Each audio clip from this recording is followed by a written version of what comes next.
এই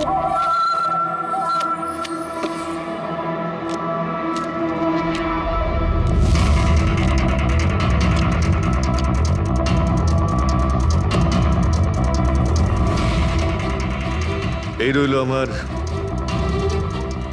2 লাখ টাকার চাল।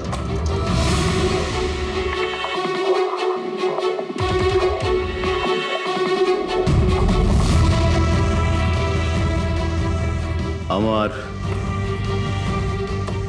3 লাখ টাকার চাল।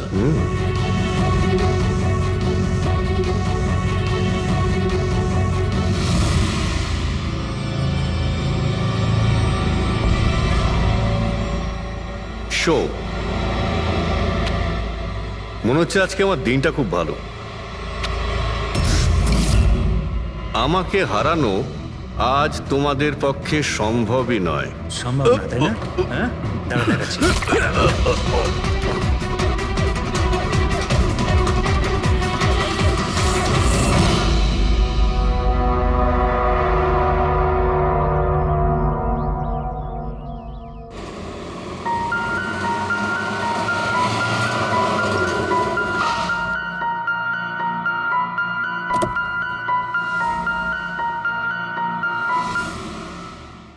চলো বাচ্চারা,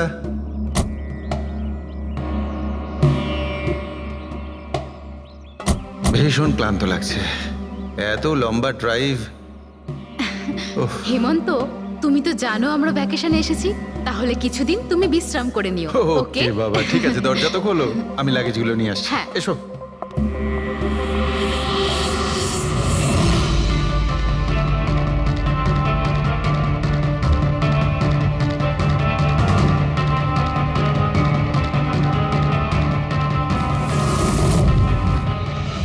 হেমন্ত, হেমন্ত তাড়াতাড়ি এদিকে এসো। এই এই দরজাটা। তুমি ওদের গাড়িতে বসাও, আমি দেখছি। হেমন্ত, সাবধানে প্লিজ। হ্যাঁ। চলো চলো চলো।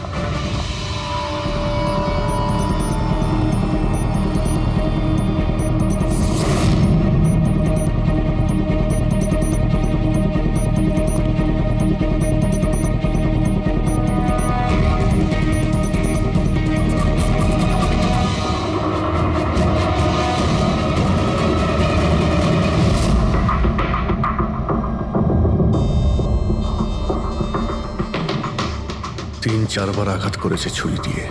লাশ খুব একটা পুরনো নয়, মনে হচ্ছে কাল রাতে খুন হয়েছে এর। জুয়া খেলার সময় মারা গিয়েছে। এই 5টা গ্লাস পড়ে আছে এখানে, আর এই 5টা ভাগে তাস বাটা আছে। মনে হচ্ছে এছাড়া আরো 4 জন ছিল, ওদের মধ্যে কেউ একজন মেরেছে একে। বাইরে থেকেও কেউ আসতে পারে। পুরবী পঙ্কজ, একটু দেখো তো এই জানলা কিংবা দরজা ভাঙা নেই তো? মিস্টার হেমন্ত, এই লোকটা কে? না স্যার, আমি তো এনাকে আগে কখনো দেখিও নি। এই লোকটা আপনার ঘরে মরে পড়ে আছে, আর দেওয়ালের চারিদিকে ওর ছবি লাগানো আছে। এটা কি করে সম্ভব? একজন অচেনা লোক আপনার এই হলিডে হোমে এসে তাস খেলছে, মারা গেছে। How it possible?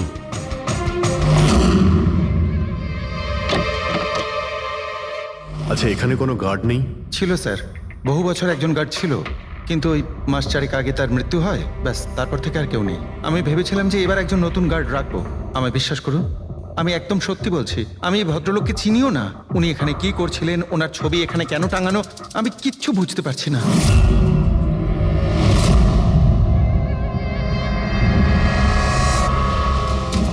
পঙ্কজ,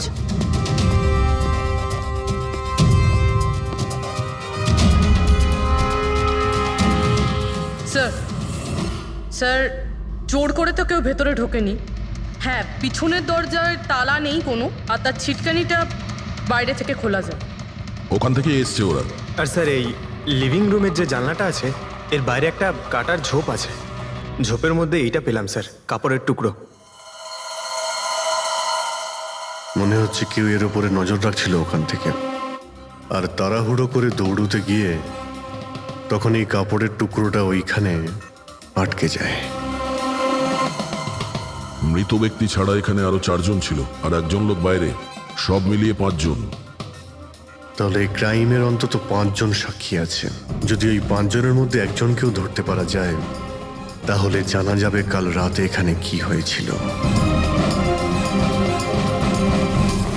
তিনজন লোক আছে যারা এই খুনটা সম্বন্ধে জানে এবং তারা যে খুন হয়েছে তার ছবি দেখে চিনতে পেরেছেন। কখন আসছে ওরা? একটা সময়। 5 জনের মধ্যে 3 জন প্রথমবারই পাওয়া গেল, নট ব্যাড। আর স্যার, ওনারা নিউজ দেখে নিজেরাই আমাদের সঙ্গে দেখা করতে এসেছিলেন। অসাধারণ ব্যাপার। সমাজে যদি বাজে লোক থাকে, ভালো লোকও অনেক আছে স্যার। কিন্তু ওরা কাল রাতে রিপোর্ট লেখালো না কেন? স্যার স্যার এরা ওই 3 জন, প্রীতম, রণবীর, বিক্রম। প্রীতম, রণবীর আর বিক্রম।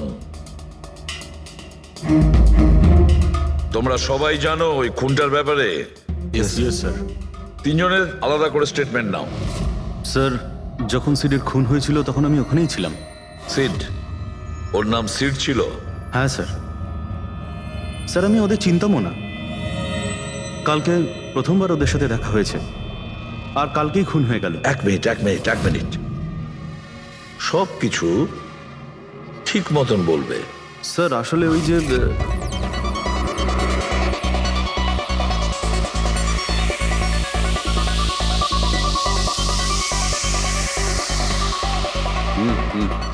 Sure sir. কি হয়েছে স্যার? আপনি বোর হচ্ছেন? ক্লাবে ভালো লাগছে না আপনার? ক্লাব? তুমি এটাকে ক্লাব বলছো? মনে হচ্ছে ক্লাব তুমি দেখোইনি। স্যার, আপনি এখানে নতুন এসেছেন, এই শহরে প্রথমবার এসেছেন? হ্যাঁ, নিউ ইয়র্কে থাকি। একটা কাজের জন্য ইন্ডিয়াতে এসেছি। কাজ শেষ হয়ে গেছে আর শহরে বসে বোর হচ্ছি। আপনার বোর্ডন দূর করার একটা রাস্তা আছে আমার কাছে। রিয়েলি? কি? একটু এক্সপেন্সিভ। সেটার চিন্তা তোমায় করতে হবে না। কি রাস্তা আছে সেটা বলো। ভেবে দেখুন স্যার, লাখ টাকার ব্যাপার, আর রিস্কও আছে। জোকিং? রিস্ক নেওয়া আমার হবি, আর সেটা যদি হয় টাকার, সেটা আমার কাছে অনেক আছে। কাজটা বলো। সুপার দেন। তুমি কি ধরনের জোকিং এর কথা বলছো? এরকম কোনো ব্যাপার নেই স্যার, শুধু জুয়া খেলতে হবে। লাখ টাকা, জিতে গেলে মালামাল আর হেরে গেলে কঙ্কাল। আর এমনিতেও আপনার টাকার তো কোনো চাপ নেই। তাহলে চলুন আমার সাথে, কাম। যাচ্ছ কোথায়? এক ভদ্রলোকের বাড়ি। ভদ্রলোকের বাড়ি? কে ভাই? ওই যে দেখতে পাচ্ছেন, ব্ল্যাক জ্যাকেট, হোয়াইট শার্ট। তাহলে ওই বারটেন্ডার তোমাকে ওর বাড়িতে নিয়ে গিয়েছিল, তারপর কি হয়েছিল? না স্যার, ও সিডের বাড়ি নিয়ে যায়নি। ও সিডের সঙ্গে পরিচয় করায়, তারপর আমরা সিডের বাংলোতে যাই।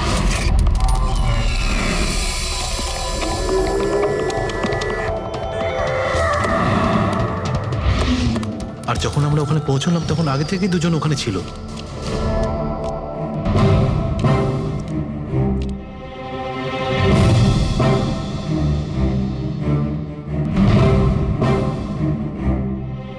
এই রইল আমার 2 লাখ টাকার চাল।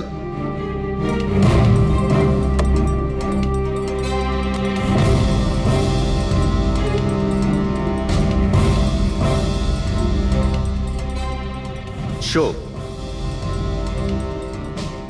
দেখা। দারুণ ব্যাপার ভাই। কি খেয়ে বসেছিস? জিতেই চলেছিস। আমাদেরও বলে দে, আমরা একটু টাকা কামাই। ভাই, যদি খেলেই যেতে পারা যেত তাহলে তো কোনো কথাই ছিল না। এগুলো সব কপালের ব্যাপার, আর আজ আমার কপাল ভীষণ ভালো।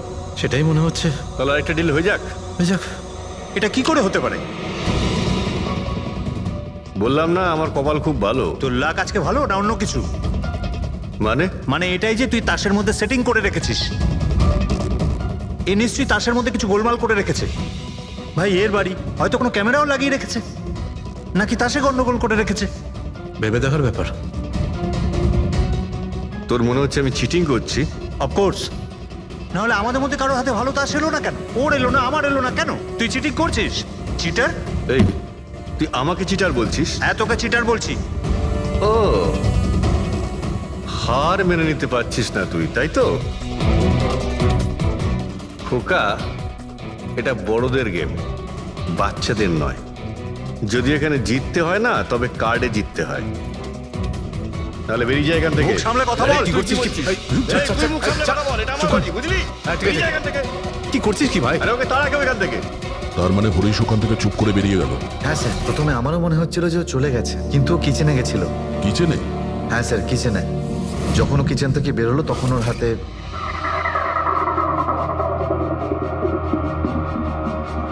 তুই আবার এসিস এখানে? তোকে বলেছি না এখানে আসবি না? দেখেছিস কি হলো কি? তুই আবার হাত দিচ্ছিস গায়ে? আরে ভাই, আরে কি করলি কি তুই? আরে মেরে দিল ওকে। এটা এটা কি করলে? মেরে দিলে? আমি অ্যাম্বুলেন্সকে কল করছি, তোরা এখানে থাক। আরে মরে গেছো? পুলিশকে ফোন কর, না হলে আমরা সবাই ফেসে যাবো। পুলিশকে ফোন করলে আমরা বেঁচে যাব? জুয়া খেলছিলাম আমরা, বেআইনি এই জুয়া খেলা। হ্যাঁ জুয়া খেলেছি, কাউকে মারিনি তো দেখ, আমরা। বেশি চালাকি করিস না। পুলিশ যদি আসে না, আমি একা ফাঁসবো না, সবাই মিলে ফাঁসবো। সেভ একটা কাজ করতে পারি, তোরা এখান থেকে যা, আমি কাজটা খতম করে আসছি। তোমরা কত টাকা হেরেছিলে? স্যার 30 লাখ। আমার প্রায় 50 লাখ মতন। স্যার 35 লাখ। এক মিনিট রণবীর, তুমি বলেছিলে যে সিড ওই সময় সাদা শার্ট পরেছিল। ইয়ে স্যার, উনি সাদা শার্টই পরেছিল। আর বিক্রম, তুমি বলেছিলে যে ও হলুদ শার্ট পরেছিল। হ্যাঁ স্যার, ও হলুদ শার্টই পরেছিল। ও সাদা বা হলুদ রঙের শার্ট পরেছিল না, একটু ব্লুইশ কালার ছিল শার্টটার, আমার ভালো মনে আছে। কিভাবে সেটা হয়? আমরা যখন লাশটাকে পেয়েছিলাম তখন ও হোয়াইট কালারের শার্ট পরেছিল, আর রণবীরও তো এই একই কথা বলছে। এটা কিভাবে সম্ভব? একই সময়ে আলাদা আলাদা ড্রেসে কিভাবে খুন হয়? স্যার, যখন মার্ডার হলো তখন এটা কেউ ছিলই না ওখানে। ছিল না মানে? মানে এটাই যে আমার ভালো মতো মনে আছে, এটা 6 মাস আগের ঘটনা। এরা ছিল না ওখানে। না স্যার, এটা পুরো 1 বছর আগের কথা। কি সব বলছে স্যার এরা? খুন তো কাল রাতে হয়েছে, তাই না? এক্স্যাক্টলি, খুনটা গতকাল রাতেই হয়েছিল। আর সেই সময় উনি সাদা রঙের শার্টই পরেছিলেন। এক মিনিট, এসব তোমরা কি বলছো? কাল রাত, 6 মাস, 1 বছর আগে? হ্যাঁ স্যার। আই হোপ তোমরা একটা লোকের মার্ডারের কথা বলছো যা কাল রাতে হয়েছিল, তাই তো? আর তোমরা বলছো এই দুজন ছিল না মার্ডারের সময়? স্যার, এরা দুজন ওখানে ছিল না। আমি যে মার্ডারের কথা বলছি সেটা 6 মাস আগে হয়েছে। স্যার, খুনটা কাল রাতেই হয়েছিল। আর সেই সময় যারা ছিল সেই দুজন অন্য কেউ ছিল, ওরা তখন ওখানে ছিল না। হ্যাঁ স্যার, ওরা ঠিক বলছে, আমিও চিনি না এদেরকে। তোমরা তিনজনের সিডের কথাই বলছো তো? আর মার্ডার হওয়ার আগে ও তোমাদের সঙ্গে চেরিস ক্লাবে দেখা করেছিল তো? আর তারপরে ও তোমাকে হেমন্ত বিলায় নিয়ে গেছে। না স্যার, ও আমাকে সংকল্প ম্যানশনে নিয়ে গেছিল, আর সেটা ওই কীর্তি হিলসে। হ্যাঁ, কীর্তি হিলসে ছিল। না স্যার, ও আমাকে ইয়াশ হাউসে নিয়ে গেছিল, যেটা কার্টিস রোডে রয়েছে। একটাই লোক তিনবার তিন জায়গায় 3 রকম আলাদা আলাদা জামা কাপড় পরে কি করে মরতে পারে? হ্যাঁ, সালুকে বলো। আচ্ছা, ঠিক আছে, ওকে। অজিত, সালুকে কোনো সূত্র খুঁজে পেয়েছে। তোমরা যাও, সালুকের সঙ্গে দেখা করো, আর ততক্ষণে আমি এদেরকে একটু জিজ্ঞাসাবাদ করি।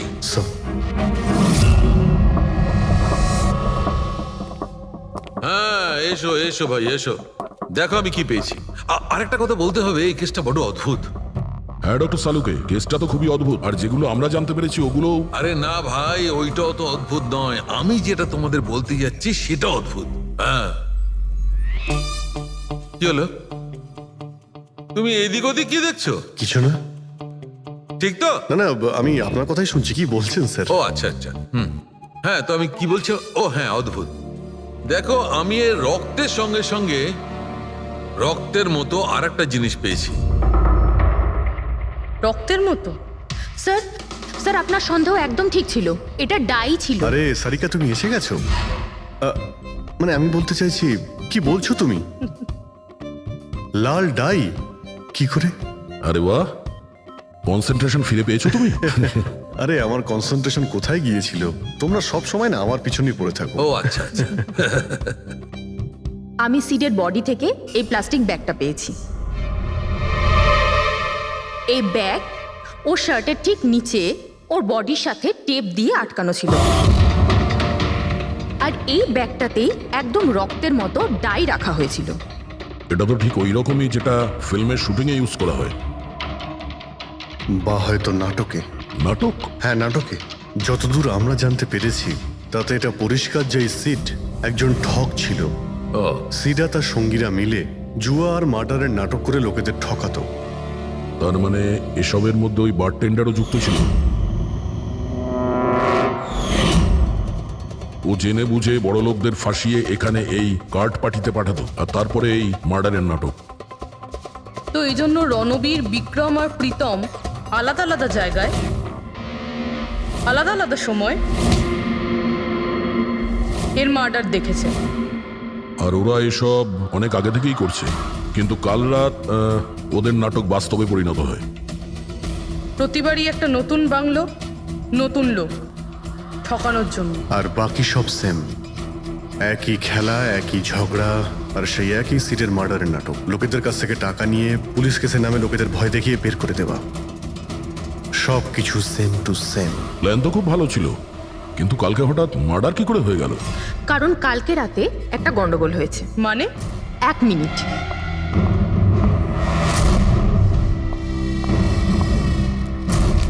স্যার, আর এই হচ্ছে ছুরি। এই ছুরিটাও সেই রকমই নকল যেমন এই রক্তটা। যদি এটাকে কারোর শরীরে মারা যায় তখন এটা শরীরের ভেতরে যায় না, এটা ছুরির ভেতরেই চলে যায়। এই দেখো। কিন্তু ডক্টর, এটা যদি নকল চাকু হয় তাহলে এই নকল চাকু দিয়ে সিড মারা গেল কি করে? কালকে রাতে একটা ভুল হয়েছিল। এখানে একটা পেঁচ আছে, এই দেখো। যদি এই পেঁচটাকে ঘুরিয়ে দেওয়া যায় তখন এই ফলাটা আটকে যায়, ভেতরে ঢুকতে পারে না। তারপর এই ছুরিটা দিয়ে কেউ যদি আঘাত করে শরীরের ভেতরে ঢুকে যায়। কেউ ইচ্ছে করে এই ছুরিটাকে এরকম বানিয়েছে যাতে সিড মরে যায়। এরকম তো সেই লোকটাই করতে পারে যে এই খেলার ব্যাপারে সব কিছু জানতো। এটা বোধহয় সে যে লিভিং রুমের ব্যালকনিতে ছিল, যার কাপড়ের টুকরো আমরা পেয়েছিলাম। আর দ্বিতীয়ত, আমাদের খুনির কাছে সে পৌঁছবে যে বাকি লোকেদের কার্ড পার্টি পর্যন্ত পৌঁছেছে। ওই bartender Dinesh. Excuse me? I am sorry sir, এখনো ক্লাব ওপেন হতে বেশ কিছুটা সময় বাকি আছে। Sorry sir. আমরা একটা কেসের ব্যাপারে এখানে এসেছি, আমরা সিআইডি থেকে। সিআইডি? হ্যাঁ বলুন স্যার, আমি কি করতে পারি আপনার জন্য? স্টাফেদের সঙ্গে কিছু কথা আছে। স্টাফেরা এখানে আছে? এখন সবাই তো এখানে নেই, কিছু লোক আছে যারা লকার রুমে ইউনিফর্ম চেঞ্জ করছে। আপনাদের একজন বারটেন্ডার দিনেশ, সে কোথায়?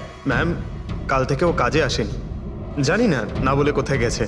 আচ্ছা স্যার, ব্যাপারটা কি? ও কিছু ঘটিয়েছে নাকি? করেছে কি করেনি সেটা পরে আপনি জানতে পারবেন। আপাতত আপনি ওর অ্যাড্রেস দিন আমাদের।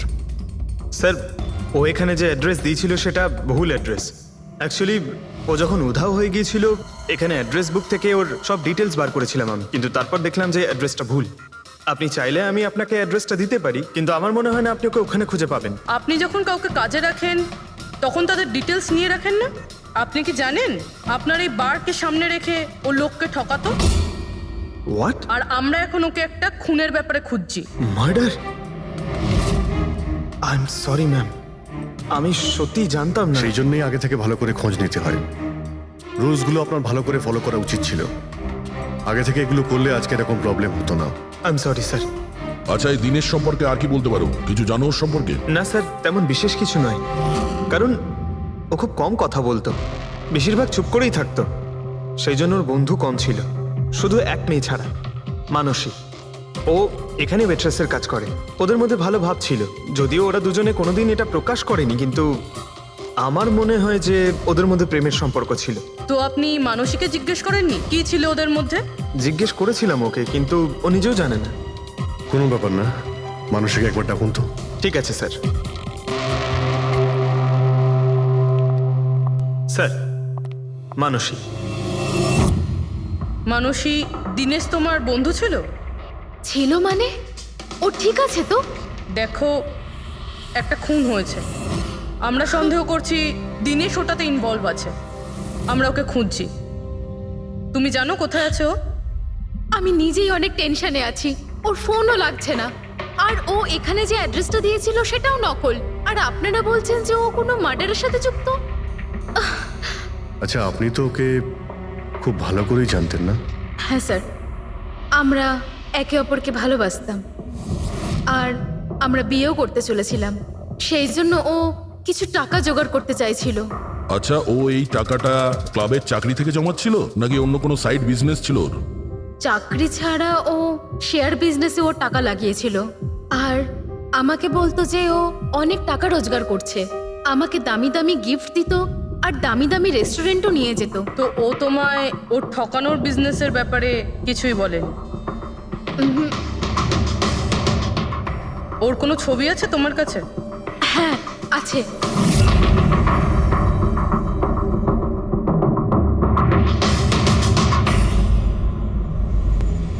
স্যার এই দিনেশ তো নিরুদ্দেশ, কিন্তু ওর ছবি আমরা পেয়েছি। এটাকে আমরা সার্কুলেট করে দিচ্ছি। স্যার এই দিনেশ তো নিরুদ্দেশ, কিন্তু ওর ছবি আমরা পেয়েছি। এটাকে আমরা সার্কুলেট করে দিচ্ছি। হ্যাঁ করাও অভিজিৎ, করাও। তিনজনের স্কেচ তো করা হচ্ছে। একটা কথা তো পরিষ্কার যে চারজন সবাই একসঙ্গে কোনো গর্তে লুকিয়ে বসে আছে। হ্যাঁ স্যার। স্যার এরা ঠক কিন্তু খুনি নয়। ভুল করে এদের হাতে খুন হয়ে গেছেন। 100% এটা ভয় পেয়েই কোথাও লুকিয়ে রয়েছে। ব্যাস এই ভয়টাকেই আমাদের কাজে লাগাতে হবে। এমন ভাবে ভয় দেখাতে হবে যে ওরা নিশ্চয়ই কোনো ভুল করে থাকবে আর আমরা খাপ করে ধরে ফেলবো। স্যার স্যার, হ্যাঁ স্কেচ তৈরি। ওকে স্যার, হ্যাঁ এই তিনজনই জুয়ারি, আর যে ছুরি মেরেছে সে হলো হরিশ। একটা কাজ করো, এই তিনটে স্কেচই আর ওই বার টেন্ডারের ছবি প্রতিটা police station, railway station, bus stand, লজে সব জায়গায় পাঠিয়ে দাও। আর সমস্ত নিউজ চ্যানেলেও পাঠিয়ে দাও। আর ওদেরকে জানিয়ে দাও যে 24 ঘন্টা যেন এদের ছবি দেখানো হয়। প্রত্যেকটা বাড়িতে এদের ফটো দেখাতে হবে। তারপরে দেখবো কতদিন লুকিয়ে থাকে আমাদের হাত থেকে। এই 4টে ফটো খুব ভালো করে দেখুন। এই 4জন এই হত্যাকাণ্ডে জড়িত। এদের ব্যাপারে কোনো রকম সূত্র বা কোনো রকম খবর পেলে সিআইডি কে এই নাম্বারে খুব তাড়াতাড়ি যোগাযোগ করবেন। এরা খুবই ভয়ানক। এরা সবাই ইন্ডাস্ট্রিয়ালিস্ট হেমন্ত কুমারের ফার্ম হাউসে নিজেরই এক বন্ধুকে খুন করে পালিয়ে গেছে। পুলিশরা অনেকক্ষণ ইনভেস্টিগেশন করার পরেও সেখান থেকে কোনো কিছুই খুঁজে পাওয়া যায়নি। সিআইডি এদের সবাইকে খুঁজছে। এই হলো এদের ফটো।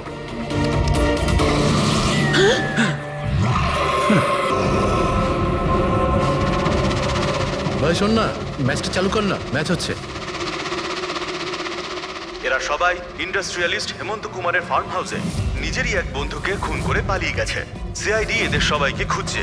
এই হলো এদের ফটো। দেখলি তুই, এরা তো সবকিছু জেনে ফেলেছে। ভাই ছবি টবি সব দেখাচ্ছে, সমস্ত ডিটেলস দেখাচ্ছে। বাজেভাবে ফেসে যাবো ভাই এসবে। হাসবো তো বটেই। আমি তোদের আগেই বলেছিলাম যে চল পালিয়ে যাই, কিন্তু তোরা তো শুনলেই না। এবার এবার পুলিশ আসবে, সব জায়গায় খোঁজ করবে, আর তখন আরে এখনো অনেক সময় আছে। চল পালাই, এই ব্যাগ তোলা, সবাই মিলে পালাই, চল।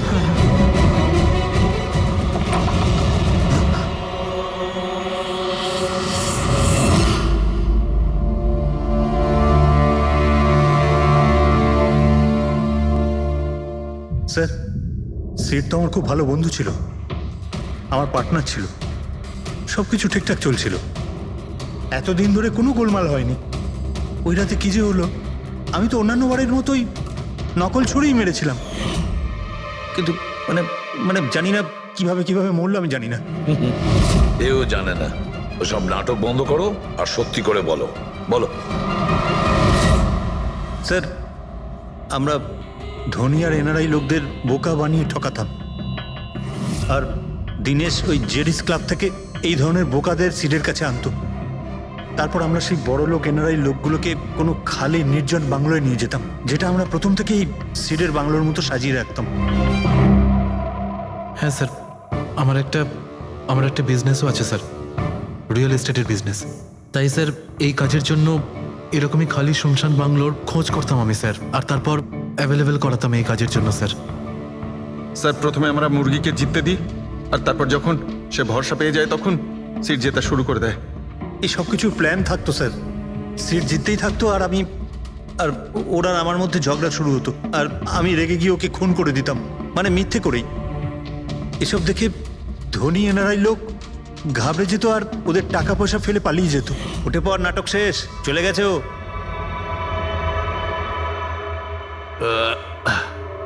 ঠিক গেছে তো রে? হ্যাঁ গেছে। উফ, আরে লেগে যাবে পাগল।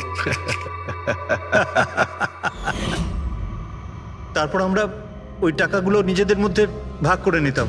ওই রাতেও সব এরকমই হয়েছিল। আমি ওকে ছুরি মেরেছিলাম আর তারপর পুলিশকে ফোন করা যাক আর সবকিছু ডিটেলে বলে আমি দেওয়া যাক। পুলিশের চক্করে পড়তে চাই না। আমার পাসপোর্ট, ইউএসএ সিটিজেনশিপ সবকিছু চলে যাবে। না না না না না, আমি যাচ্ছি। আরে ঘুমিয়ে পড়লি নাকি সিট? আরে ওঠ ভাই, অনেক হয়েছে, আর ওভার অ্যাক্টিং করতে হবে না। Seat set set. আরে এই তো সত্যি মরে গেছে। আরে ছুরিটা সত্যি সত্যি লেগে গেল নাকি ওর? আরে কি বাজে কথা বলছিস কি তুই? আরে সিট ওঠ না। সিট ওঠ না। আরে ছুরিটা কি করে? তুই ছুরিটা ইউজ করার আগে চেক করিসনি নাকি? আরে প্রথমবার করছি নাকি? শুটিংয়ের ছুরি এটা, একটাই তো ছুরি আছে না? কিন্তু এই খুন কি করে হতে পারে? আমাদের পুলিশকে জানাতে হবে। পুলিশকে যদি জানাই তো আমরা সবাই ফেসে যাব। তাহলে কি করব?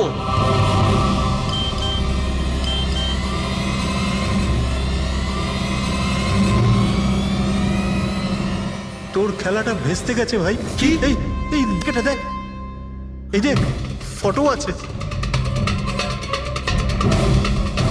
আরে আমি এই ফটোগুলো এখনই পাঠাচ্ছি পুলিশের কাছে অ্যাড্রেস সহ। ওরা এক্ষুনি ওখানে এসে পড়বে। তোর খুব শখ হয়েছিল না খেলা? এবার দেখি পুলিশের সাথে কেমন লুকোচুরি খেলিস। তুমি বলছো যে তোমরা ওখানে টাকা ফেলে পালিয়ে গিয়েছিলে? হ্যাঁ স্যার, পুরো 90 লাখ টাকা ছিল স্যার। আমরা সব ফেলে পালিয়েছিলাম। কিন্তু আমরা তো ওখানে কোনো টাকা পাইনি। আমি কিছু জানি না ম্যাম, ওই টাকাটা কোথায় গেছে, ওই নকল ছুরিটাই বা আসল কি করে হয়ে গেল, সিডের খুন কি করে হয়ে গেল, আমি কিচ্ছু জানি না ম্যাম। কেউ তোমাদের জালে তোমাদেরই ফাঁসি দিয়েছে, বুঝেছো? দেখো, এমন কেউ আছে যে তোমাদের এই খেলার ব্যাপারে সবকিছুই জানতো। ওই ছুরিটা নিয়ে কোনো গন্ডগোল করেছিল আর তাতেই সিট মারা যায়। আর ওই দিনেশ, ও কোথায়? সিড মারা যাওয়ার পর আমি দিনেশকে ফোন করেছিলাম। আমার কথা শুনে ও খুব ঘাবড়ে গেছিল। বলল কি যে ওই শহর ছেড়ে চলে যাবে। দিনেশ তো তখন থেকেই উধাও। তাহলে কি পুরো প্ল্যানটা আবার দিনেশ করেনি তো? ওখানে রণবীরকে পাঠায় আর হরিশের ছুরিটাই চেঞ্জ করে দেয়, আর তারপরে দিনেশ ব্যালকনিতে লুকিয়ে পড়ে। আর ওখান থেকে দিনেশ ফটো তুলেছে স্যার, আর হরিশকে পাঠিয়েছে, আর তারপর বলেছে যে পুলিশ আসছে, তাই এরা সব ভয় পালিয়ে গেছে। 90 লক্ষ টাকা ছেড়ে পালিয়ে গেছে। তার মানে দিনেশ আমাদের সাথে বেইমানি করেছে। বাহ, সবাইকে ঠকায় যে লোক, যখন তাদের সাথে এরকম হলো খারাপ লাগছে।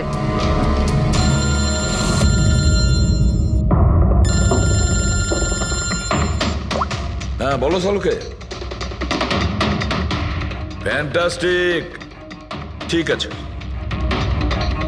সালুকে বললো যে প্রমাণ পাওয়া গেছে, যে জিনিস দুটো আমরা দিনেশের কথায় আমরা পাঠিয়েছি।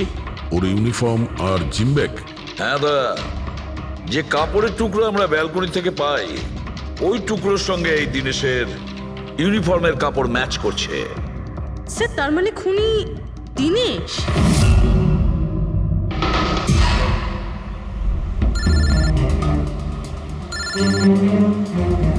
ACP sir, hello. কি জিটি রোড? ঠিক আছে স্যার, ওকে ওকে। জিটি রোডে যেতে হবে।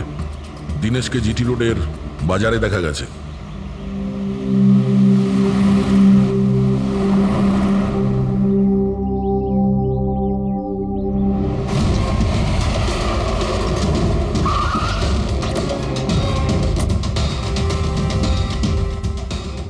ভাই, এই লোকটাকে দেখেছো এখানে?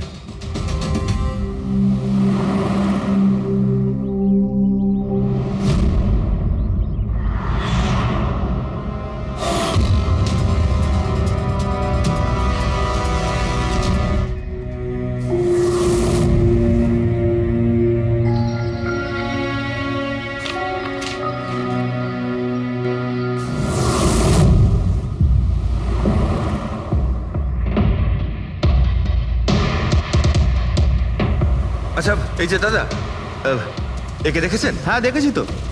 কোথায়? ওই তো ওখানে দাঁড়িয়ে রয়েছে। আগে? হ্যাঁ আগে। থ্যাঙ্কস থ্যাঙ্কস, চলো। মা, বাবা, আমায় ক্ষমা করে দিও। আমি তোমাকে অনেক কষ্ট দিয়েছি, তোমাদের মান সম্মান ডুবিয়ে দিয়েছি। কিন্তু একটা সত্যি কথা, আমি খুনি নই, আমি কাউকে খুন করিনি। আমি শুধু একটু টাকা ইনকাম করতে চেয়েছিলাম, কিন্তু আমি জানতাম আজ নয়তো কাল পুলিশ আমাকে ধরেই নেবে। এটা হওয়ারই ছিল।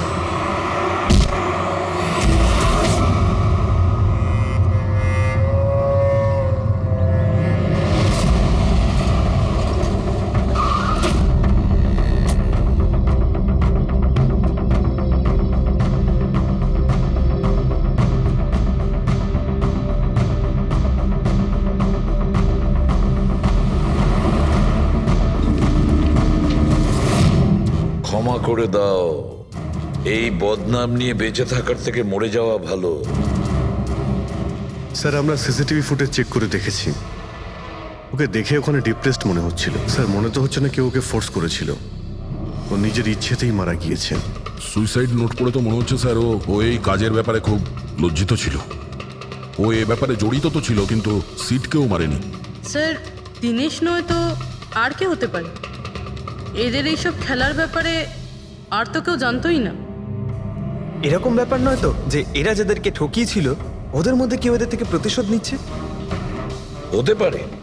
একটা কাজ করি, আমরা বোর্ডের ওপর পুরো সাসপেক্টদের নাম লিখি, ওদের ফটোগুলো ওই সাসপেক্ট মানে ওই এনআরআই যাকে হরিশ আর তার দুই বন্ধু মিলে ঠকিয়েছে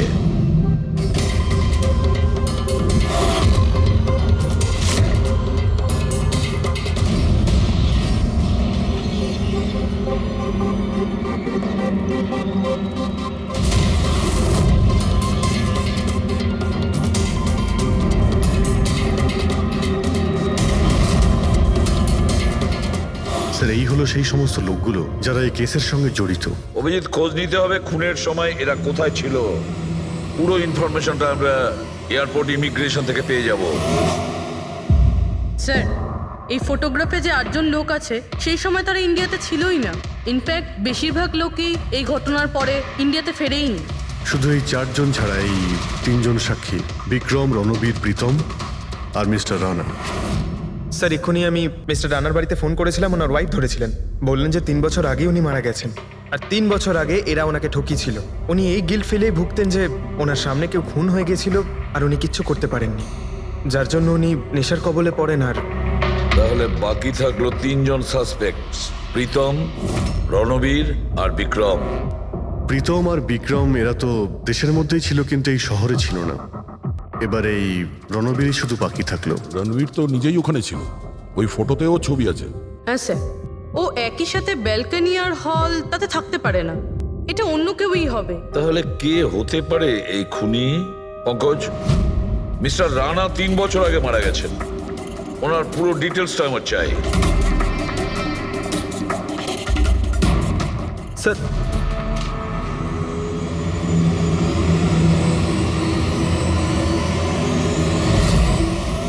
এটা কোনো একজন লোকের কাজ নয়, অন্য কেউ আছে যে ওর সঙ্গে কাজটা করেছে। আমার তো মনে হচ্ছে যে খুনি আমাদের চোখের সামনেই আছে, শুধু আমরাই ওকে দেখতে পাচ্ছি না। ইয়েস, খুনি তো আমাদের সামনেই ঘুরছে। কি কথা বলেছো ফ্রেডি, সুপার। আমি স্যার? হ্যাঁ তুমি। খুনি সত্যিই আমাদের চোখের সামনে ঘুরছে, কিন্তু আমরা ওকে দেখতে পাচ্ছি না। কিন্তু এখন আমি বুঝতে পেরে গেছি। হোটেলে যাই। হোটেল? হ্যাঁ হোটেল। থিওরি হিসেবে ওর হোটেলেই থাকার কথা। একবার যদি জানতে পারি যে খুনি ওই, তাহলে ওর সঙ্গী আর জুয়োর টাকা সব পেয়ে যাবো। তাহলে চলুন স্যার, তাড়াতাড়ি যাওয়া যাক আর ওকে ধরে ফেলি গিয়ে। ধরবে না ওকে, ওর ওপর নজর রাখতে হবে। আর হ্যাঁ, যদি বেশি চালাকি করে তাহলে ছাড়বো না ওকে।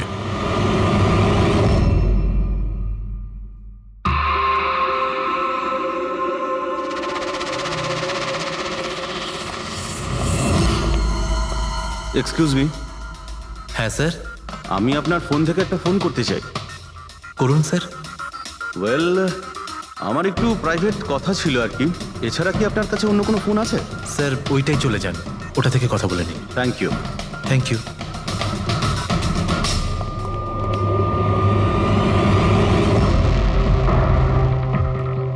শোনো ভাই।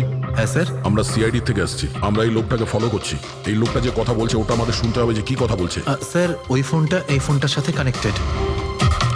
আমার মনে হচ্ছে সিআইডি কিছুই জানতে পারেনি। প্ল্যানটা সাকসেসফুল। আমাদের প্ল্যানটা খারাপ করার শুধু একটাই লোক ছিল, আর সেই ছিল দিনেশ। আরও সেটার উপযুক্ত শাস্তি পেয়ে গেছে। So there is nothing to worry about. You don't worry. আমি যদি কিছু জানতে পারি তোমাকে জানাবো। I love you two.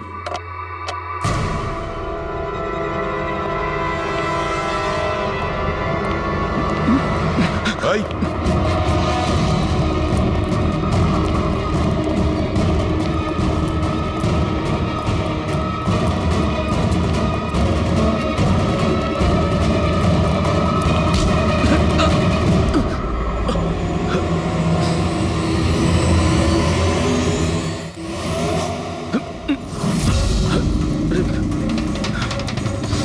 আমি আপনাদেরকে কিচ্ছু বলতে পারবো না, আমি এই ব্যাপারে কিচ্ছু জানি না। তুই কিছু বলিস আর না বলিস, তুই ফোনে যা কথা বলছিলি না ওটা আমরা সবাই শুনে নিয়েছি, বুঝলি? শুধু এটা বল, টাকা কোথায়? হ্যাঁ, দেখো, মুখ বন্ধ করে কেন নিজের জীবনের সর্বনাশ ডেকে আনছো? তোমার মঙ্গল এতেই, চুপচাপ যা জানো সব বলে দাও। টাকাটা ওর কাছে রয়েছে।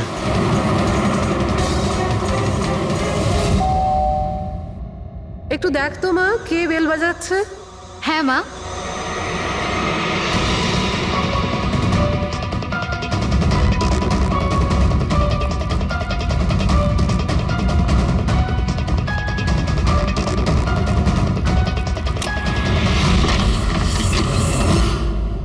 হাই, চিনতে পেরেছো? স্যার, মানসী। অ্যাকচুয়ালি আমরা আপনার বাড়ির তল্লাশি নিতে চাই। Search warrant. কি ব্যাপার, আপনারা কারা? সিআইডি, আমাদের কাছে আপনার বাড়ির তল্লাশির অর্ডার আছে। কিন্তু আমরা কি করেছি? আপনারা এখানে কেন এসেছেন? খুব তাড়াতাড়ি জানতে পারবে। চেক করো।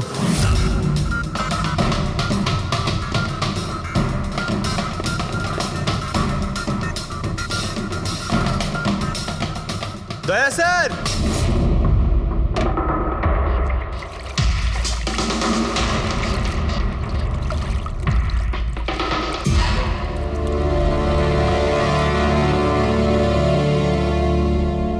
চলো। এই নোটগুলোতে রক্ত লেগে রয়েছে। ডিএনএ টেস্ট করলেই জানতে পেরে যাব যে এই রক্তটা সিডের, তাই না? এবার বলো, কিছু জিজ্ঞেস করবে? এখন এ জিজ্ঞাসা করবে না, আমরা জিজ্ঞাসা করব বিউরোতে। কিন্তু আপনারা আমাকে কেন সন্দেহ করলেন? শেষবার আমাদের মনে হয়েছিল যে দিনেশ খুনি, কিন্তু ও সুইসাইড করে প্রমাণ করে দিয়েছে যে ও খুনি নয়। মানুষ, এটা কি চেনো? এটা তোমার ইউনিফর্মের কাপড়ের টুকরো। এটার কারণে আমরা তোমাকে সন্দেহ করছি, বুঝেছো? আর তারপর আমরা এইটা খোঁজ লাগালাম যে তুমি এরকম কাজ করলে কেন। আপনি জানতেন যে আমি এসব কেন করেছি? মিস্টার রানা, আপনার বাবা ছিল, রাইট? হ্যাঁ, উনি আমার বাবা ছিলেন, আর ওনার প্রাণ সিট আর ওনার সঙ্গীতের জন্য গেছে। উনি ওই ঘটনাটা কিছুতেই ভুলতে পারেননি। আর উনি একজন ডায়াবেটিসের রোগী ছিলেন। তারপরে উনি প্রচুর ড্রিঙ্ক করতে শুরু করে দিয়েছিলেন। উনি কি জানতেন এগুলো যা হচ্ছে সেগুলো সবই নাটক? না, উনি কিছুই জানতেন না। যদি এটা জানতেন তাহলে নিজের প্রাণ নিতেন না। উনি তো এই সব কিছুকে সত্যি মনে করতেন। ইউএসএ তে ছিলাম আমি, যখন মা আমাকে কল করলো। বাবার অবস্থা খুব খারাপ ছিল। যখন আমি ইন্ডিয়া আসলাম তখন উনি আমাকে বললেন যে আমাকে ওনার কোনো অসম্পূর্ণ কাজ পূর্ণ করতে হবে আর ওনার অপরাধীদের শাস্তি দিতে হবে। তারপরে আমিও বাবাকে প্রমিস করেছিলাম যে আমি ওনার অসম্পূর্ণ কাজ শেষ করব। তারপরে উনি আমাদের সবাইকে ছেড়ে চলে গেলেন। তারপরে তুমি কি করলে? তারপরে আমি খোঁজ করা শুরু করি, কিন্তু ওই সময় এরকম কোনো কেস রেজিস্টারই হয়নি। কিন্তু পরে আমার মনে পড়েছিল, বাবা বলেছিল যে এই জেডিস ক্লাবে দিনেশ ওনাকে সিডের সাথে দেখা করিয়েছিল। তো এইভাবে তোমার সঙ্গে দিনেশের দেখা হয়? হ্যাঁ, তারপরে আমি ওখানে ওয়েটারে চাকরি করা শুরু করি। দিনেশকে নিজের বন্ধু বানাই আর ধীরে ধীরে ওর কাছে আসতে থাকি। তারপরে পুরো বিষয়টাই আমি বুঝতে পেরেছিলাম যে কিভাবে ওরা আমার বাবাকে বোকা বানিয়ে আমার বাবার থেকে টাকা নিয়েছিল। কিন্তু আইনের কাছে সাহায্য চাওয়ার বদলে তুমি আইন নিজেই হাতে নিয়ে নিলে। বেইমানির বদলে বেইমানি। দিনেশের সঙ্গে তুমি ভালোবাসার নাটক করেছিলে। হ্যাঁ, আমি নাটক করেছি। ওদেরকে উপযুক্ত শাস্তি দেওয়ার জন্য আমি এটা করেছিলাম। আর এতে তোমার সাহায্য করেছে তোমার প্রেমিক, তোমার আসল বয়ফ্রেন্ড।